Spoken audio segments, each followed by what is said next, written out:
நாம் தமிழர் கட்சியை வலுவாக கட்டி அமைத்து கொண்டிருக்கிற புலிப்படை அத்தனை பேருக்கும் மாலை நேரத்து வணக்கம். இந்த எளிய பிள்ளைகளின் கூட்டத்தை ஆங்காங்கே இருந்து கேட்டுக்கொண்டிருக்கிற என் தாய் தமிழ் சொந்தங்கள் அனைத்து கட்சி உறவுகளுக்கும் மாலை நேரத்து வணக்கம். ஏன் வேண்டும் நாம் தமிழர் அரசு? என் அன்பு மக்களே, இங்கே பொன்னமராவதி பகுதியிலேயே கட்டுமானத்துறையிலே ஆட்களை வைத்து வேலை பார்ப்பவர்கள் நிறைய பேர் இருக்கிறீர்கள். அதே மாதிரி நிறைய பேர் வீடு கட்டிக்கிட்டு இருக்கீங்க, நிறையா பேர் விவசாயம் பண்ணிக்கிட்டு இருக்கீங்க, நிறையா பேர் இங்கே வந்து பொன்னமராவதியை சுற்றி தொழில் செய்வதற்காக வந்திருக்கீங்க. என் அன்பு மக்களே, பணத்தை போட்டு வீடு கட்டுறீங்க. ஆனால் அந்த வீடு கொத்தனாரும் சரி மெக்காட்டாலும் சரி பாவம் காலையிலே கட்டிங்க போட்டுட்டு வந்து தூக்கு குண்டை வச்சு பார்த்தா ஒரு செங்கல் கூட முன்ன பின்ன இல்லை, சிமெண்ட்டு சாந்து நிறைய ஆயிடுது. அதே மாதிரி சாயந்தரத்தில் போதையை போட்டுவிட்டு காலையில் தலையை சுற்றி 8 பேர் ஆள் சொல்லியிருந்தா 4 பேர் தான் விவசாய வேலைக்கு வருது. அதே மாதிரி கருது வரக்கிற வண்டிக்காரனை கொண்டாந்து வயலில் விட்டால் நான் 12 மணி நேரம் வண்டியை ஓட்டுறேன், அதனால ஒரு கோட்டரை போட்டுக்கிறோம்னு போட்டுட்டு நெல்லா பிறக்கி வர்றேன், இல்லாட்டி கரம்பையா அள்ளிக்கிட்டு வர்றேன், அவன் வயலை கெடுத்துடுறேன். இதுக்கெல்லாம் என்ன காரணம்னு நீங்கள் தெரிஞ்சுக்கணும். என்ன அன்பு மக்களே, 24 மணி நேரமும் சாராய கடையை திறந்து வச்சு இல்லை 24 மணி நேரமும் மன்னிக்கணும், அதுவும் கூட வழக்கு போடுறதுக்கு தயாராக இருப்பாங்க. பொதுநல வழக்கு எப்படின்னா புரளியை கிளப்பி விட்டோம்னு 24 மணி நேரம் எங்கே சாராயம் ஓடுது இந்த சிவராமன் சொல்கிறாப்பிலையே அப்படின்னு சொல்லி பாதி நேரம் கடையில் ஓடுது, மீதி நேரம் அங்கே பிளாக்கில் ஓடுது. இதை வாங்கி குடிச்சுப்புட்டு எந்த வேலையுமே நாசமாக போச்சு. ஒரு ஆஸ்பத்திரி இருந்த ஊரில் இன்னைக்கு எப்படி பார்த்தாலும் 40 ஆஸ்பத்திரி ஆயிடுச்சு. முக்காவாசி பேர் கிட்னியில் கல், அரிசியில் கல் கிடந்த காலம் போய் இப்போ எல்லா பயலுக்கும் கிட்னியில் கல் ஆகி போச்சு. இதுக்கு காரணம் யாரு அப்படின்னா இந்த திறந்த வெளி சாராய கடை தான் இதுக்கு முக்கிய காரணம். நல்லா தெரிஞ்சுக்கணும்.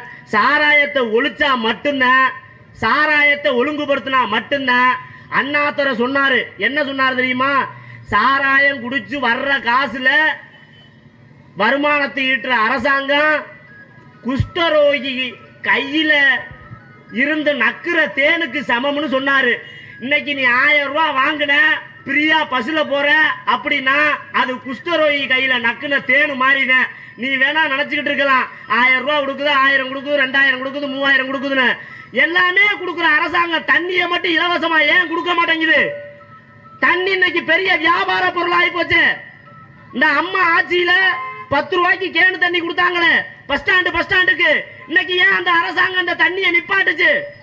தண்ணி பெரிய வணிக பொருளா போயிருச்சு. 10 வருஷத்துக்கு முன்னாடி தண்ணி பாத்தல்ல வாங்கி குடிப்போம்னு யாராவது நினைச்சிருந்தோமா?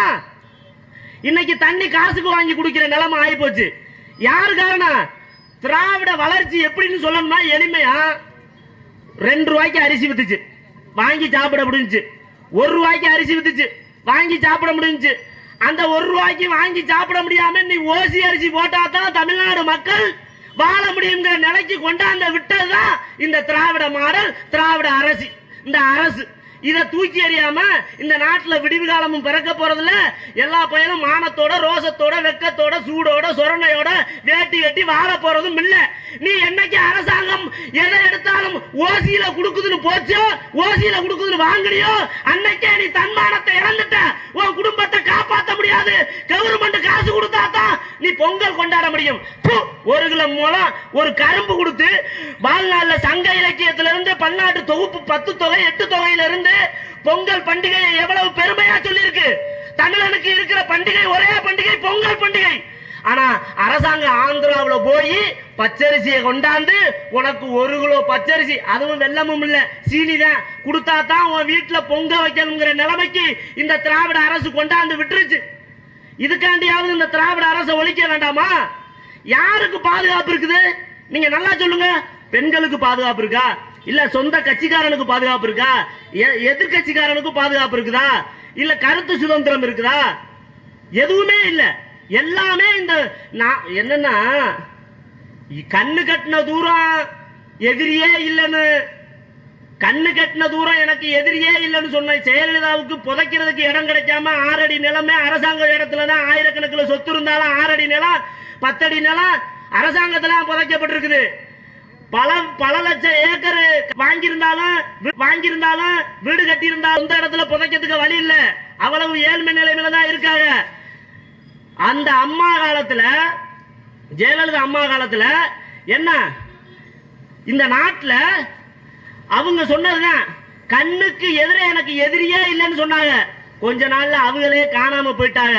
இங்க எதுவுமே நிரந்தரம் இல்லை என் அன்பு மக்களே. எல்லாமே இங்க வந்து பாத்தீங்கன்னா ஒரு சங்கிலி தொடர். மேல இருக்கிறது கீழே போகும், கீழே இருக்கிறது மேல வரும். ஸ்டாலின் நினைச்சுக்கிட்டு இருக்காரு அடுத்து நம்ம மயனை தான் முதலமைச்சரை ஆக்கிடுவோம் அப்படின்னு சொல்லி. அதுக்கு வாய்ப்பே இல்ல. என்ன வாய்ப்பு இல்ல நல்லா தெரிஞ்சுக்க. சேலத்துல இளைஞரணி மாநாடு. அந்த மாநாடுக்கு என் அன்பு மக்களே ஒரு வாரம் ஒரு மாசம் விளம்பரம். இங்க பொன்னமராதியில கூட திரண்டு வா அப்படியே சீட்டு கட்ட வாங்கிட்டு வான்னு சொல்லிட்டாங்களோ என்னமோ தெரியல. அங்க உதயநிதி வந்து பாத்தீங்கன்னா கூட்டத்துல பேசிக்கிட்டு இருக்காரு. இங்கிட்ட அறுப்படையில பாத்தீங்கன்னா ஒருத்தன் வாட்டர் பாக்கெட்ல தூக்கிட்டு ஓடுறான், ஒருத்தன் பிரியாணி அண்டாவை மூடிய திறந்து பார்த்தா திறக்காத உள்ள 2 பேர் இருக்கிறவங்க பிரியாணி அண்டாவுக்குள்ள. அங்கிட்டு பார்த்தா கடுகு, சோம்பு, சீரகம், வெந்தயம். திமுகவில் இவ்வளவு கேவலமாடா இருக்கியே. ஐயோ ஐயோ, 200-300 கொடுத்தா இது எல்லாமே வாங்கி சமைச்சிடலாம்டா. 30 ரூபாயை கொடுத்தா தண்ணி கேன் வாங்கி குடிச்சுடலாம்டா. ஓசியில திருடுறதுக்கு தான் இங்க போறீங்களா? ஸ்டாலின் உதயநிதி எந்திரிச்சு பேச ஆரம்பிக்கிறாரு. இளைஞர்கள் எல்லாம் திரண்டு வர வேண்டும். யாருகிட்ட பேசாருன்னு நினைச்ச? வாடகை சேருகிட்ட பேசினாரு. நாங்க பாரு 10 பிள்ளைய கூடுனாலும் மொத்த சேர்லையும் இருக்க இடம் இல்லாம உட்கார்ந்து இருக்கிறோம். ஆனா உதயநிதி ஸ்டாலின் வெறும் சேர்கிட்ட பேசிக்கிட்டு இருக்காரு. அங்கிட்டாடி பார்த்தா தூக்கம் வந்துடும் 10 பேர் உட்காந்து சீட்டு கட்டு 3 சீட்டு போட்டு ஆடிக்கிட்டு இருக்கிறேன். உன் கூட்டம் நீ முதலமைச்சர் ஆக்கிடுவ. அந்த கனவு எப்ப இருந்திருக்கன்னு தெரியுமா? 1980க்கு முன்னாடி கூட இருந்திருக்கலாம். 2010க்கு முன்னாடி கூட கொஞ்சம் இருந்திருக்கலாம். ஆனா செட்டியாராக, கோணாராக, பல்லராக, பறையராக, தேவேந்திரராக, வன்னியராக, அகமுடையராக, கல்லராக, மறவராக, தேவேந்திரராக, முத்திரையராக, பறையராக, படையாட்சியராக சொல்லுகிற சாதியிலே என் சாதி பெயர் வந்து விடாதா? ரஜினிக்கு, விஜயகாந்துக்கு, கமலுக்கு, அஜித்துக்குன்னு ரசிகர் மன்றத்தை வச்சுக்கிட்டு தெரிஞ்ச பிள்ளைகளை நீ எல்லாம் கட்சிக்கு அப்பாற்பட்டு மான தமிழன் என்று சொல்லிய என் மன்னாதி மன்னன், வருங்கால முதல்வன் செந்தமிழன் சீமான் வருவதற்கு முன்னாடி நீ கனவு கண்டிருக்கலாம். என் செந்தமிழன் சீமான் வந்த பிறகு இனிமே அந்த கனவு திராவிட குடும்பத்திலிருந்து ஒரு முதலமைச்சர் ஆக்க முடியாது. என்ன நினைச்சுக்கிட்டு இருக்கிய? அத்தை அமைச்சர், அத்தை மந்திரி, மாமா மந்திரி, அப்புறம் அத்தை புருஷ மந்திரி. ஏண்டா என்னடா அது? ஜனநாயக நாடா மன்னராட்சியா? உனக்கெல்லாம் சூடு சொரன்னு கொஞ்சமாவது இருக்கா? ஓட்டு போடுறவனுக்கு குடும்ப வாரிசுக்கு பூரா அமைச்சரு, அப்புறம் எம்எல்ஏ, அப்புறம் கவுன்சிலரு, அப்புறம் இப்படி கொடுத்துக்கிட்டே போனீங்கன்னா இந்த நாடு நாடா இருக்குமா? சொல்லு. ஜனநாயகம் என்ன? அனைத்து ஜாதியினருக்கும் இடஒதுக்கீடு இருக்கா இல்லையா? முதல்ல திமுக அதை பத்தி பேசுறதுக்கு கொஞ்சம் கூட தகுதி இல்லாத ஒரு கட்சினா அந்த கட்சி. இந்த மண்ணுக்கே சொந்தமில்லாத 6 அமைச்சர் தெலுங்கு மொழியை தாய்மொழியாக கொண்ட அமைச்சர்களுக்கு கொடுத்திருக்குதா இல்லையா? என் அண்ணன், என் நெஞ்சுக்கு நெருக்கமானவன், போர்படை தளபதி திருமா அண்ணன் பெரும் கூட்டத்தை திரட்டி இருக்கிறார். பெரிய மாநாடு போட்டிருக்கிறார். ஓட்டு என்னென்ன பண்ண போற?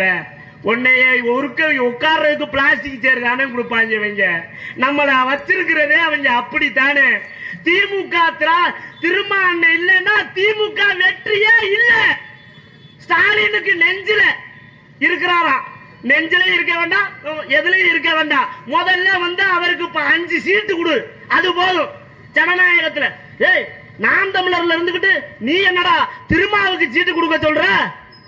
இங்க பாரு, திமுக வெற்றினா அதுக்கு படிக்கல்லு என் அண்ணன் திருமா. அவரை பாத்தீங்கன்னா சக மதிச்சு நீ வெற்றிக்கு காரணமா இருக்கிறது உண்மைனா என் அண்ணனுக்கு 5 சீட்டு இந்த தேர்தலில் கொடுக்க வேண்டியது நீ ஜனநாயகத்தின் கடமை. அவருக்கு பெருந்தொகுதியை ஒதுக்க வேண்டியது தார்மீக உரிமை. நாங்க 40 தொகுதியிலையும் தனிச்சுதான்.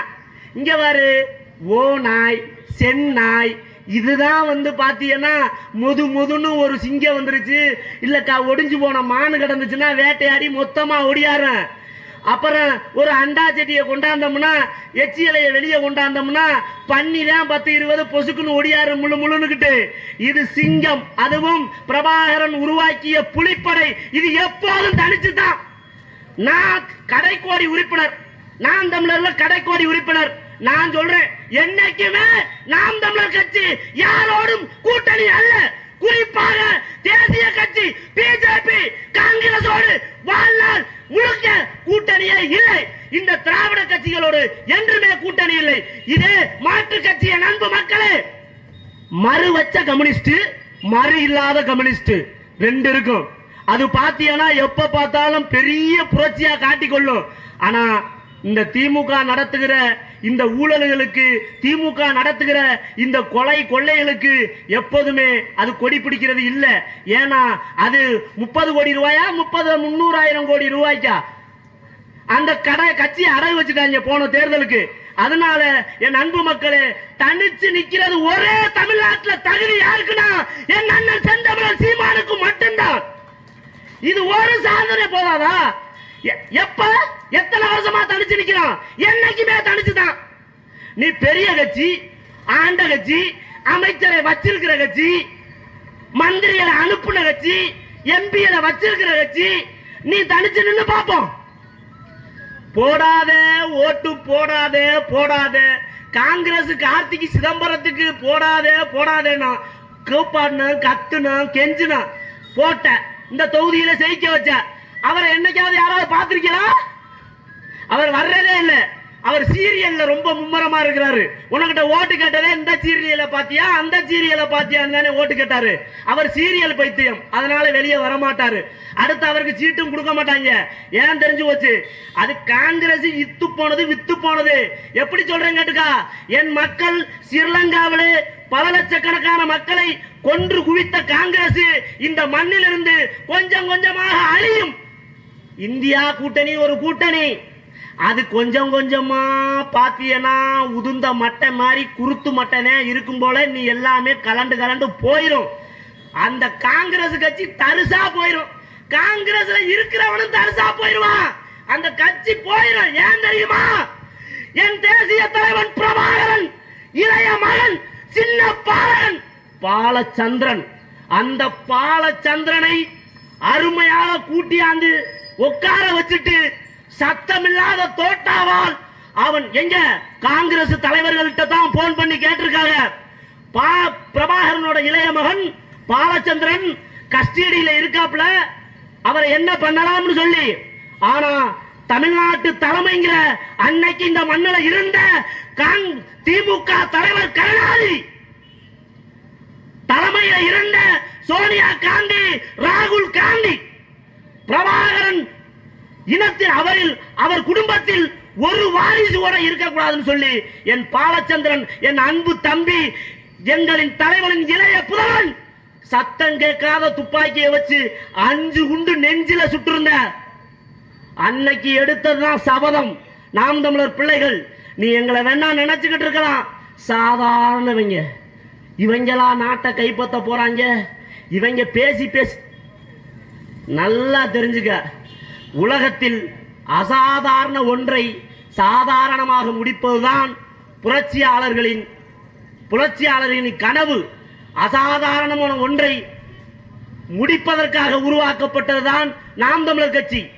அண்ணன் சீமான் அன்று சபதம் எடுத்தார், இனி கலைஞரால் தமிழ்நாட்டில் ஒருபோதும் முதலமைச்சர் ஆக முடியாது, அவர் இறக்கும் வரை என்று.